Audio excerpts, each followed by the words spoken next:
Hello everybody. Thank you for coming to Malo Clinic Education Center.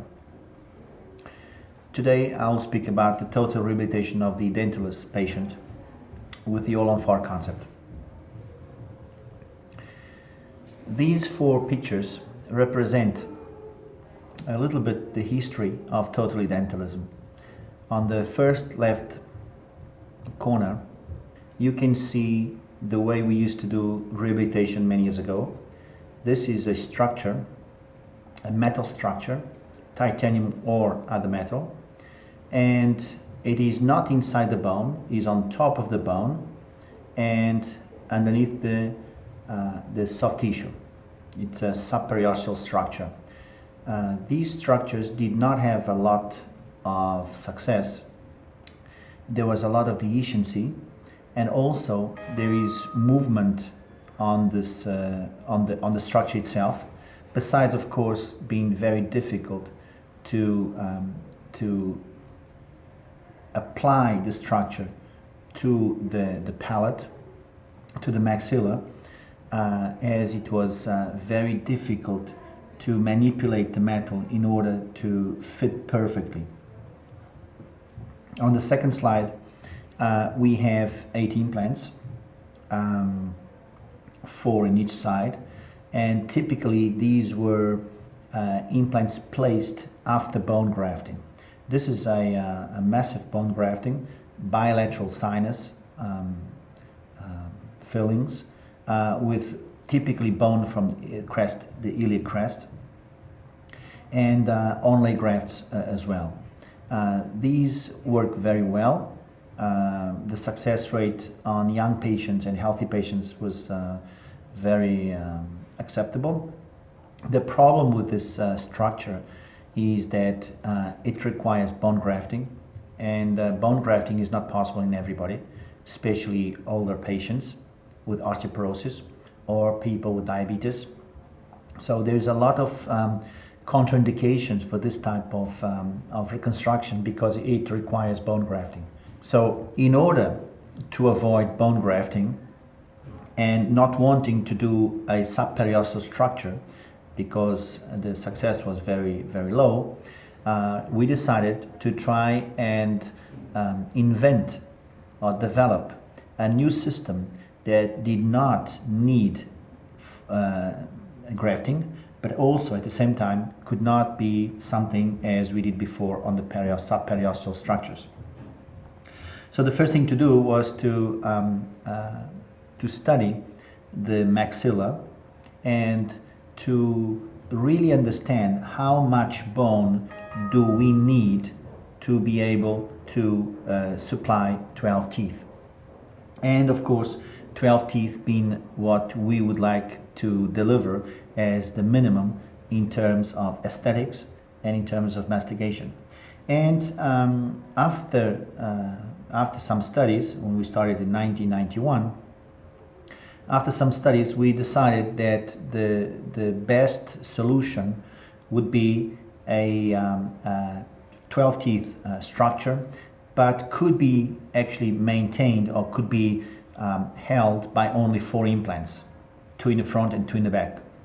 Therefore, we would like to, if possible, we would like to have 2 implants in the front around the canine areas and 2 implants in the back around the molar areas. The implants in the canine areas are fairly easy to achieve because most people that have lost their teeth, they do have bone from canine to canine, but they do not have bone posterior to the canine. So in order to place the 2 implants posterior to the canine on the molar area, we had anyway to do bone grafting. So this was not what we intended to do in the beginning. So we considered angulating the implants so as to that the implant would be held by the bone between the canines, but the head of the implant will be somewhere around the molar area, or if not, around the second premolar area. There's only one way of placing the head of the implant in the molar or the second premolar, and half of the body in the available bone in the front, and that is inclining the implant. Therefore, we started the study of inclination of the posterior implants, and we came up with a solution that if we incline the implant approximately 45 degrees, we are able to avoid bone grafting in about 70 to 80% of the cases that we were doing bone grafting. So that is a very interesting situation. It's obviously a breakthrough, and therefore we started in 1993 to develop this product in terms of a clinical experiment. The first cases went very well. We started in the lower, on the mandibular, with great success, 100% success rate, and then we moved on 1996 to the maxilla. In the maxilla, in the beginning, we had some problems, not on the dense bone. On the dense bone, we were very happy with the results. We got above 95% success rate, but on the soft bone, we had some problems, especially on immediate function. The implants were not able to reach bicortical anchorage in the cases that we had soft bone, and also there was spinning. So they could not grab the cortical bone on the apex, and they could not grab the cortical bone on the head. So we decided to develop a new implant in 1998, which later was called the Speedy implant. And the Speedy implant was developed with two major characteristics. The number one characteristic was that the tip of the implant will be fully threaded and pointed so that it could penetrate and expand this way, anchoring on the cortical bone of the nose, or sometimes on the cortical bone of the sinus. Also, we diminished the number of knives and chambers to collect the bone, as this is a self-tapping implant, and we made 4 chambers, 4 knives, 4 cutting edges on the apex of the implant, but very limited, very small, so that we would not cut too much. We do not want a cutting implant, we want an expanding implant. The more we cut, the less anchorage we have. So we need an implant that expands rather than cuts. And at the same time, being small blades, we can, and being 4, it's symmetrical, so the implant does not wobble as it goes through the bone. The second important aspect of this implant was that the head of the implant will be fully threaded. It is important to be fully threaded because this way we can achieve also anchorage on the first cortical. So this way we could get bicortical anchorage. Bicortical anchorage is very important in the maxilla, especially in the cases of soft bone, which is more than 50% of the maxillas of the patients above 50, 60 years old. By having a threaded head, it meant that we could not have inside connection, meaning that the connection had to be an outside connection. We could not have an inner hole in the head. You cannot have an implant with inside connection of the abutment and threaded, because the wall will be so thin it can break. So therefore, these two major characteristics that completely changed the way we made implants till then, meaning the tip, the pointed tip with 4 small blades, and the threaded all the way up to the head, actually more or less prevented us from going into internal connection, and we had to go for external connection. The all-on-4 developed in the early 90s was what we today call the all-on-4 standard, meaning 4 implants in the maxillar bone or in the mandibular bone.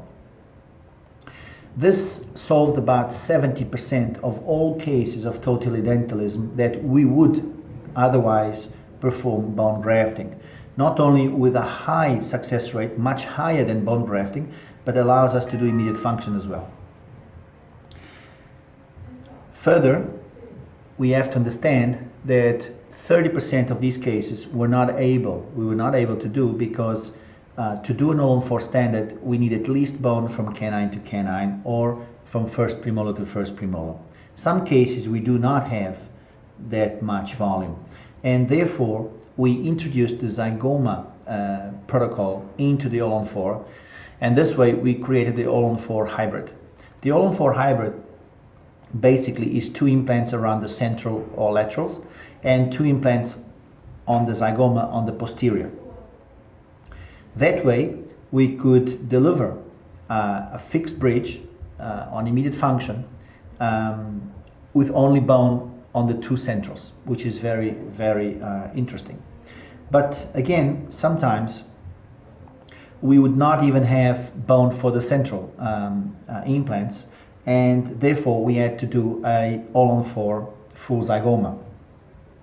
The all-on-4 double zygoma, meaning that 2 zygomas in each side, it actually does not need any bone in the maxilla. This is a technique that is a little bit more invasive and requires a little bit more experience from the surgeon, but it is a technique that allows us today to basically say that we do not do grafting anymore in the maxilla. So in Mallow Clinic we have we basically considered 5 solutions to the edentulism. The first one, of course, being the removable denture. The second being the overdenture. The third being the bone grafting. The fourth being the parallel implants. And the fifth, of course, being the all-on-4. Each of these solutions have advantages and disadvantages. The advantage of the removable denture is only one. It's the cost and simplicity of the procedure. But of course the disadvantages are huge. It's a removable, lack of stability, poor function, discomfort, and basically it all adds up to lower quality of life. In the overdenture, it's a step towards the right way, but still is a removable denture. It still has lack of stability. The cost benefit sometimes is not efficient, and it's a high maintenance structure. The advantage, of course, being the cost, and of course it's a simple execution. The bone grafting has the advantage of transforming a case that has no bone into a normal case, therefore making it easier for the surgeon to place implants and to rehabilitate with bridges or single crowns as they wish. But of course, just a simple fact that we're talking about bone grafting, it is important to understand that not every patient can do this. In fact, about 25% of the patients of total edentulism, we cannot do bone grafting because either they are very old, or they have osteoporosis, or they have diabetes, or any other typical disease that does not allow a good success rate of the bone grafting. So bone grafting is really very limited when we come to rehabilitate the elderly patient. Of course, then we can always go to the parallel implants.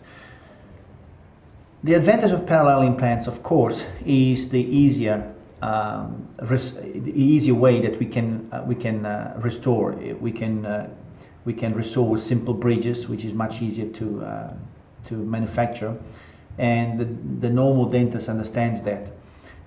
But again, parallel implants require sufficient amount of bone to be able to place at least 6 implants. And of course, if we are able to place 6 implants, and if we do not need to, together with the bridge of the teeth, include gingiva, false gingiva, then this is a very nice procedure.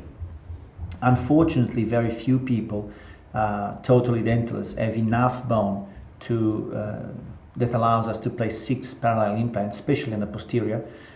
Most of them do not have this amount of volume, and those that have, the volume is of very poor quality. Again, if we have the possibility of placing the 6 implants, then if we need to place also the soft tissue attached to the bridges, then this becomes a major challenge, because it is impossible to camouflage the union between the two bridges in terms of the soft tissue. So again, parallel implants, if possible, are very nice. They makes it easier, but the problem is that very few cases we can use them. Otherwise, we have to go for bone grafting again, which again we already discussed. That's something that we would like to avoid. So we come to the All-on-4, and the All-on-4, as I explained, we have the All-on-4 standard, All-on-4 hybrid, and the All-on-4 double zygoma. And this means that basically we are using the bone, the available bone, to the maximum efficiency. And there are only advantages. Number one, normally we deliver a fixed bridge immediately. Secondly, we can do basically every patient, even osteoporotic diabetes. And this is very important to understand that with this technique we almost have no limitations in terms of rehabilitation of the patient. Of course, there is also an economic component. This is much more economic than a bone grafting or placing 6 or 8 implants. But most important than economic is the fact that we reach a better bridge. The more implants you make, the more connection you have to the bridge, so the more complex becomes the case. So, of course, economics plays a role here, but the most important is not only economics. The most important is the outcome of the case. And in the outcome of the case, if you place 4 implants, you have a better chance of making a more beautiful, a more resistant bridge than to place 4 or 8 implants in the 8 or 12 implants in the bridge. Of course, economics also plays a role, but again, it's not the major role here. All-on-4 was not developed to save money. All-on-4 was developed to be able to deliver fixed bridges to those patients that we could not graft. In the process of developing, we found out that not only we can deliver fixed teeth to those that cannot graft, but also we can deliver fixed teeth in the same day.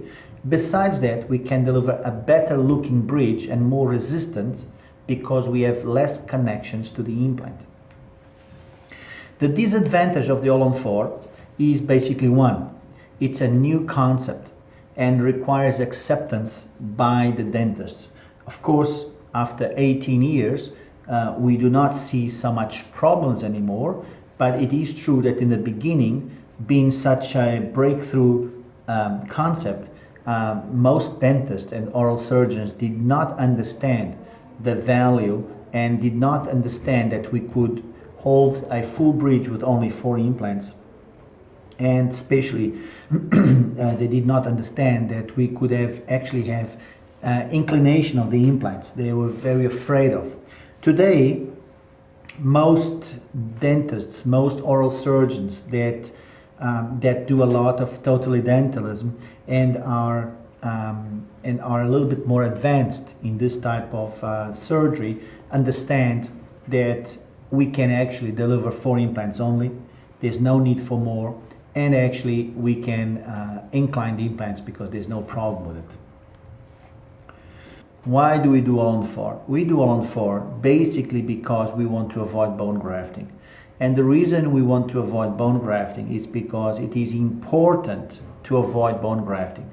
Remember that 20 to 30% of the patients of total edentulous reconstruction cannot do bone grafting because of some systemic disease, or simply because they have osteoporosis, or they're just afraid. On top of that, of course, bone grafting can double the cost of the treatment. And we cannot do bone graft and deliver teeth at the same day. So there is a lot of reasons why we should not do bone grafting. The All-on-4 has a high success rate, much higher than bone grafting as well. It is a high aesthetic and function, that can be also achieved by using bone graft, but bone grafting cannot deliver better aesthetics than the all-on-4. At the most, it can deliver the same aesthetics. Aesthetics has nothing to do with the number of implants. As a matter of fact, the more implants you place, the more difficult it is to reach a resistant bridge and aesthetics, especially on the gingival level. It is very comfortable for the patient. It allows the patient to have teeth immediately, and the surgery is about 1 hour. And it's also low cost for the patient, which is important. And being a simple surgical procedure, simple meaning that not as simple as placing, of course, 6 or 8 implants parallel, but still simply in terms, if you consider that you have to go for bone grafting and all this, it is considered to be a relatively simple procedure, which means that more dentists and oral surgeons can do this with a high degree of quality. The more complex the protocols, the surgical protocols, the more failures we have, and the more demanding is on the surgeon. So therefore, the higher the complexity of the technique, the more failures we have, the more human errors we have. Being a simple protocol, we decrease the number of human errors, which is important. So what is all-on-4 basically? Well, the all-on-4 basically means that we only use 4 implants for a full arch rehabilitation.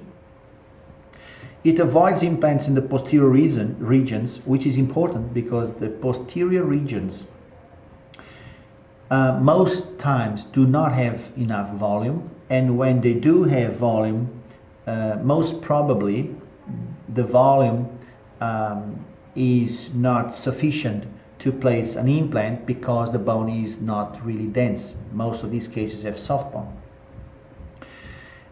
We tilt the implants, the posterior implants, at 45 degrees. The reason we tilt the implants at 45 degrees is that we would like to have the apex of the implant in the good cortical bone around the canine lateral area, but the head of the implant as posterior as possible, so as to avoid, if possible, a cantilever. If not, allow only about 2 teeth in cantilever if possible. It uses a fixed standardized surgical guide because it's very important that we deliver the angulation in the right position. If you do more than 45 degrees, you run the risk of having dehiscency on the head of the implant.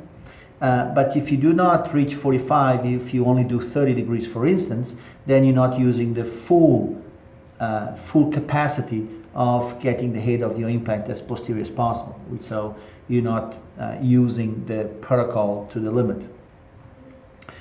We do use cantilevers. Normally we use only 1 tooth in cantilever in most cases, but you can use 2 teeth in cantilever, sometimes even 3 teeth in cantilever. Of course, the bigger the cantilever, the bigger the risk, but it's much better to have a 2 teeth cantilever than a bone graft. We always, or basically always, do immediate function because this type of procedure allows you immediate function with a very high success rate. We can deliver this procedure with a flapless approach or flap approach. And one of the characteristics of total edentalism, and sometimes this is misunderstood, is the need of bone reduction, especially in the maxilla. Bone reduction in the maxilla was firstly described by us in 1994 because nothing to do with the all-on-4, but because we needed to run away from the gummy smile. Every time the patient smiles and you see the gum, you need to make sure, and if you deliver the gingiva attached to the bridge, you need to make sure that the transition zone, meaning that zone between the false gingiva and the true gingiva, cannot be seen when the patient smiles. This is a major aesthetic problem if the patient smiles and the transition zone is seen. So we developed what we called in those days the bone reduction, the maxillar bone reduction. Maxillar bone reduction is essential only for the reason of aesthetics. Of course, by reducing the bone, we are solving the aesthetic problem, but we create a mechanical problem, meaning that we're removing the cortical bone and therefore we remove anchorage. So sometimes by doing this, you cannot deliver immediate function. So talking about the evolution of the All-on-4, you can see that in 1990 we identified the problem, and in 1993 we started the All-on-4 on the lower. In 1996 we started to do the All-on-4 in the upper, and we started to do the maxillar reduction because of aesthetics. In 1998 we were confronted with the failure rate that was that we had spatial and immediate function of soft bone maxillars, and also when we reduced the maxillars. So we developed a new implant that would allow us to increase the anchorage, the primary anchorage. This implant was called the Speedy, and it was in 1998 that we felt that this needed to be we needed to resolve this problem. So the Speedy was launched with the aim of increasing the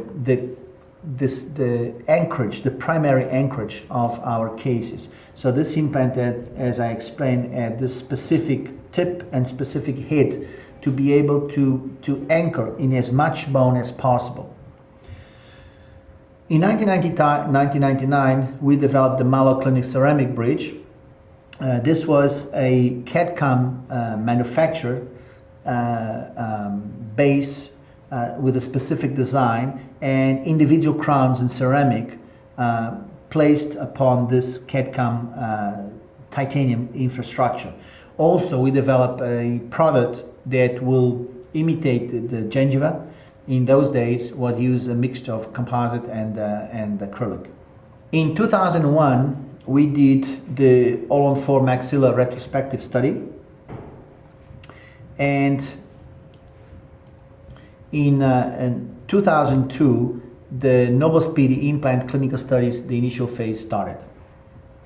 In 2003, we published a retrospective study of the All-on-4 mandibular. In 2004, we started the All-on-4 hybrid using the zygoma bone as anchorage to the All-on-4, and also bringing a new zygoma implant, a new design on zygoma implant, and a new zygoma surgical protocol that would allow us to deliver constantly immediate function due to the primary anchorage, and also to avoid the palatal approach that in many cases, especially those cases that we had lost a lot of bone, cases that of very extreme bone reduction, bone resorption, and with the new surgical protocol of the zygoma approach, we were able to deliver, even in those cases, always a connection to the implant around the occlusal surface of the tooth and avoid the palatal approach. In 2005, we adapted All-on-4 to the Noble Guide, and also we launched the study publication on the retrospective study of the maxilla All-on-4. In 2007, we launched the Noble Guide All-on-4 study publication. In 2008, we launched the extramaxillar anchorage study publication on the All-on-4, meaning that it was used the new zygoma surgical protocol, which we call the extramaxillar approach, in in comparison with the other protocol which was brought about by Professor Brunnemark, which is basically an inside maxillary approach. The zygoma approach has two basic approaches. We have the internal approach, means that we start the osteotomy on the palatal aspect of the residual crest. We enter the sinus and we reach the zygoma without going outside the sinus. So it's this technique brought by Professor Brunnemark has two major characteristics. First is that the entrance of the zygoma is on the palatal aspect of the residual crest. And the second characteristic is that the implant is actually inside the sinus until it reaches the zygoma. So that is the standard, which we call standard or classic, or the Brunnemark approach. We have brought in the new approach, which we call the Malo approach, or the Malo clinical approach, or the extramaxillary approach, as you will, which is basically completely different from the classical approach. Means that first, we do not enter from the palatal aspect of the residual crest. We enter from the top of the residual crest,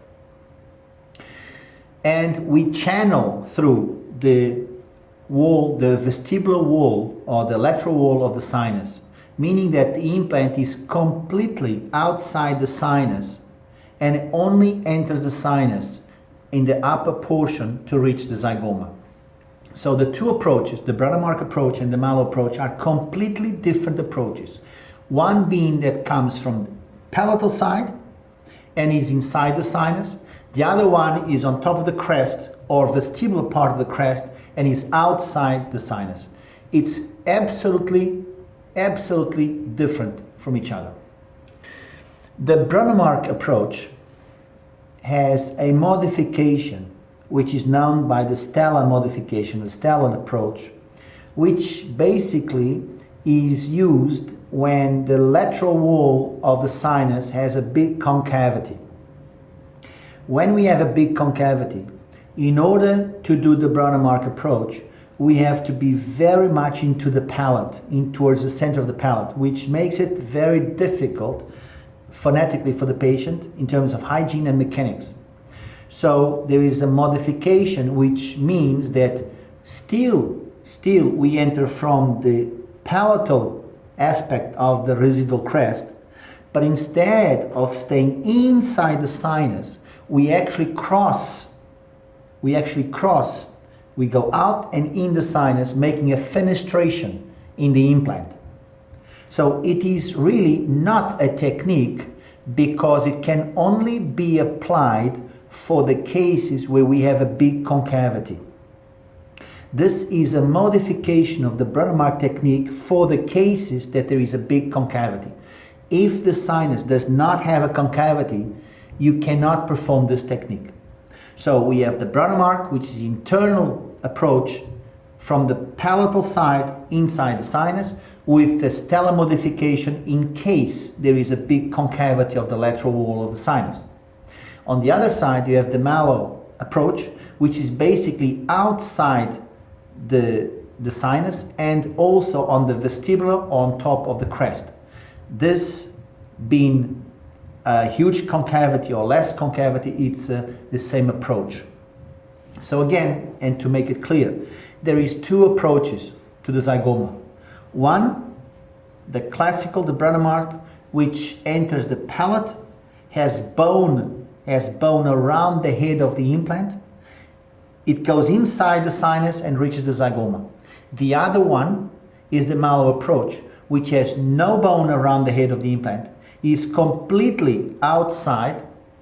The head of the implant normally is on the vestibular aspect of the residual crest, and is outside the sinus and enters the sinus only at the upper portion of the sinus to reach the zygoma. Out of the two techniques, which are completely different, One technique, which is the Brånemark or the classic, has a modification for the cases that we have a very deep concavity. And that modification means that we allow a fenestration of the implant in order to avoid a very palatal exposure of the head of the implant. In 2011, we published a 10 years follow-up on the maxilla, and on the mandibular, and in 2011 we published the 5-year follow-up on the maxilla. In 2012 we published a 3-year follow-up on the extramaxillar approach of the zygomatic implant. So when do we do the all-on-4? Basically, we do the all-on-4 in all situations, and only we consider to place 6 parallel implants if we have full bone volume, meaning that if we have bone from molar to molar and with enough density and enough volume, then we can deliver 6 implants parallel, because it's obviously easier to deliver 6 implants parallel than 4 implants in a all-on-4. It's more difficult, it's more technically demanding to place an all-on-4 than to do 6 implants parallel. Besides that specific situations, we do all-on-4 all the time. We do not graft the maxilla. As we reduce, as the bone available is reduced, we incline the implant and we deliver more and more cantilever, meaning that if we do not have bone in the molar, we can actually incline the implant and do not have any cantilever, avoid the cantilever, as you can see in the diagram. If we have no bone on the molar and second premolar, by inclining the implant, we only deliver 1 cantilever. If we do not have bone in the molar, second premolar and first premolar, we incline the implant and deliver 2 teeth in cantilever. Still better than grafting. But that's the limit of the all-on-4 standard. 2 teeth cantilever should be the limit of the all-on-4 standard. It does not mean that you cannot deliver 3 teeth in cantilever. It just means that 3 teeth in cantilever is a higher risk, and it does not compensate to take it in most cases. So we rather do a bone graft or a zygoma. We at Malo Clinic do not graft, we do a zygoma. And we do what we call the all-on-4 hybrid, meaning we place 1 implant in the maxilla in the front, somewhere between the central and the lateral, and we place 1 zygoma in the posterior. But if we do not have any bone at all, even in the anterior, then we have to deliver a double zygoma in each side, which means that we can deliver 2 zygomas in each side, which means 4 zygomas, or sometimes we deliver 2 zygomas in one side and 1 zygoma in the other side, which is basically in hybrid. But basically, it's a double zygoma in each side. That is the cases, in those cases that we have no bone at all.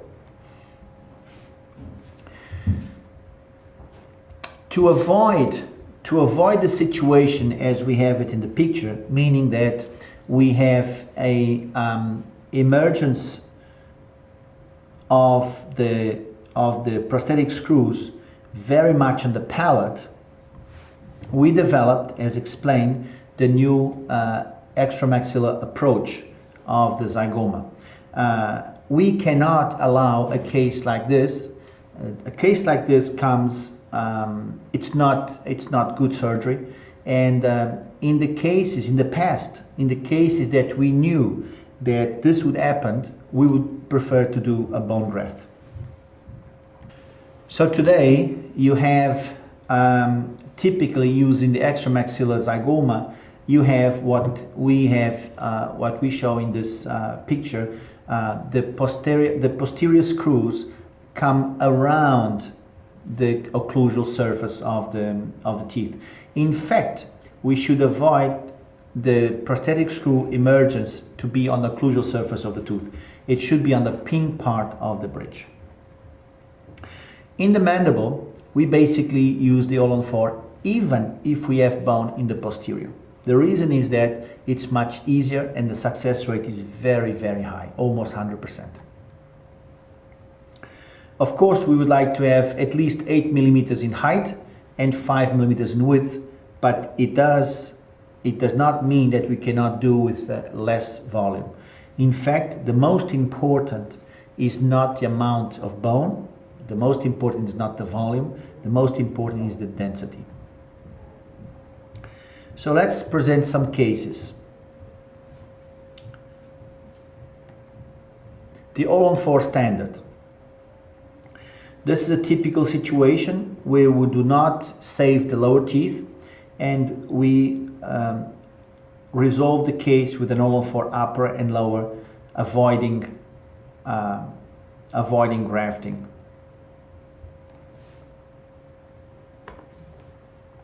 You can see the pink portion of the bridge. Total edentulous normally means that we deliver the bridge, the teeth on the bridge together with soft tissue. You can see the emergence of the screws. So this is aesthetically, it is not possible to make better aesthetics than an All-on-4. You can reach the same amount of aesthetics, but you cannot do better.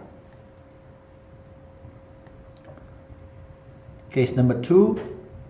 This case is a difficult case because the patient has a very high gummy smile, and sometimes this gummy smile goes up to the sinus, which is challenging because we do have to do the surgery becomes a little bit more challenging as we have to raise the sinus. This is the final bridge, and we can see that we managed to place the bridge, a beautiful papilla, of course false, and you can see that we did not do any bone grafting, but we reduced significantly the maxilla, and we had obviously to raise the sinus a little bit. You can see here. This case number 3.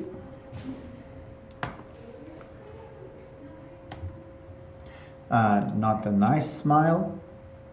We definitely do not use these teeth. We do not try to save them. But again, this is a pretty much regular outcome, and this is something that we can reach very consistently and very easily. This is the final work.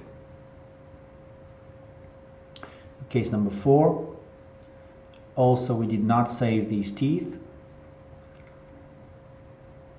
This is the bridge immediately, meaning this would be like something like 1 month later, and this will be the final bridge. The final bridge means the maloclinic ceramic bridge, meaning that we have a specific technique to deliver these bridges, and the most important difference is that this is a CAD/CAM machine infrastructure with individual crowns. Then we have the All-on-4 hybrids. You can see here that we do not, besides we do not have a lot of bone, we still have some gingiva showing on the premaxilla. We can see that we managed to place the implants right on the occlusal surface. This is all done in the same day. It's all immediate function. These are the new implants with a new technique, of course. And this is the implants in the anterior are bicortical, obviously using the speedies. This is another case. Also very difficult. This case you cannot graft. As you can see, we have lack of bone in the posterior, but we do have a lot of bone and actually a gummy smile on those 3 teeth. So typically this is not possible to graft this case because we would have a very poor aesthetics. So we have to sacrifice these 3 front teeth and deliver a full bridge. And of course, because we did not have bone in the back, we delivered zygomas with extramaxillar technique and obviously speedies. This is a case of a trauma. Again, delivering a very beautiful bridge and a hybrid, but only in one side where the trauma reduced the bone. This is a case of anodontia, meaning that this young patient, young man, was actually did not actually develop teeth, just some teeth, as you can see. And this is the case that normally when the teeth are not formed, also the bone is not formed. So it's a major challenge because we do not have any bone at all, as you can see. These are the only teeth he had. And but again, in one day we can deliver a beautiful bridge. This is the maloclinic bridge. This is the case, 2 zygomas in the back and 2 implants very thin in the front, in a bicortical, placed in a bicortical manner, meaning using the cortical of the nose to stabilize them. These are speedy implants. The maloclinic bridge was developed back in the 90s. As a matter of fact, it was developed in 1998.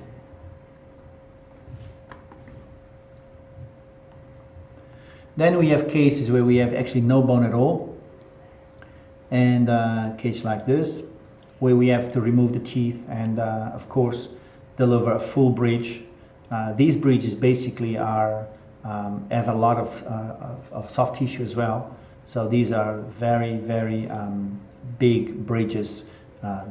All total edentulous bridges take gingiva as well with it, typically the papilla and a little bit more. But cases like this, they not only do that, but they actually take a lot of volume because they need to recuperate. They need to put back whatever bone, hard tissue we lost, plus the soft tissue. So these are double zygomas. These are the old zygomas. This is another case. This is also using the old zygomas. And as I explained to you, we don't use this type of zygoma anymore. They are very thin, they can break in these cases, and also they do not allow us to get a extramaxillar approach with the same result as the new zygomas. You can see the amount of material we have to deliver in order to reconstruct the mouth. But we do have a full lip support, which is most important in these patients. These are the new implants. It's impossible to break them. They allow us to go more external and deliver a better bridge. Then we have extreme cases, as this one, for instance, where this is a case that a bone graft was tried in the mandibular. It's less than 5 millimeters. So we had special implants, special speedy implants made for the mandibular. You can see the amount of tissue missing.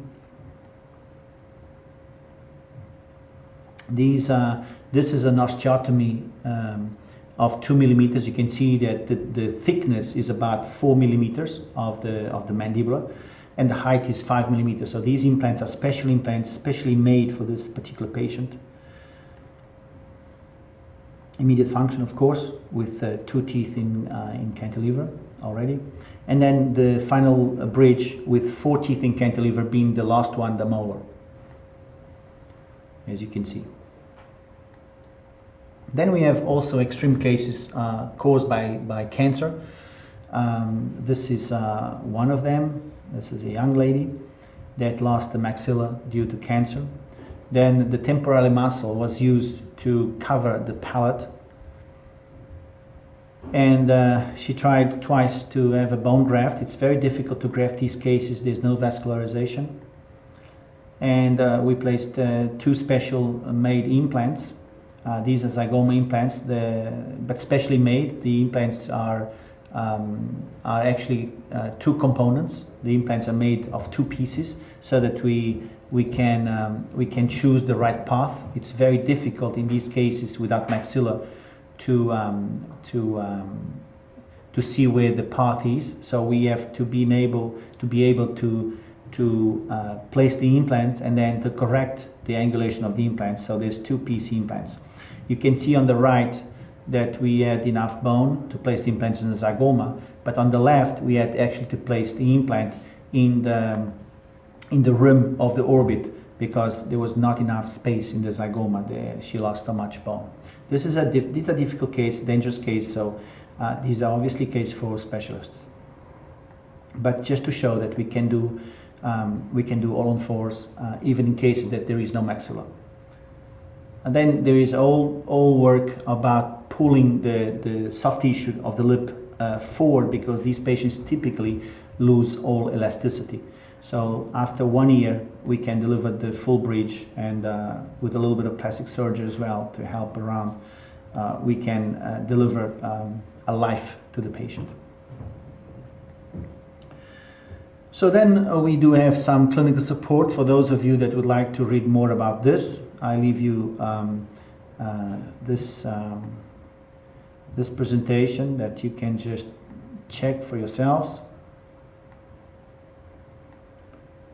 There's some more papers, of course. You can get that all from the Medline, or if you wish, you can contact us and we will be more than glad to give you the list of publications, which today goes over 70 publications on scientific publications internationally.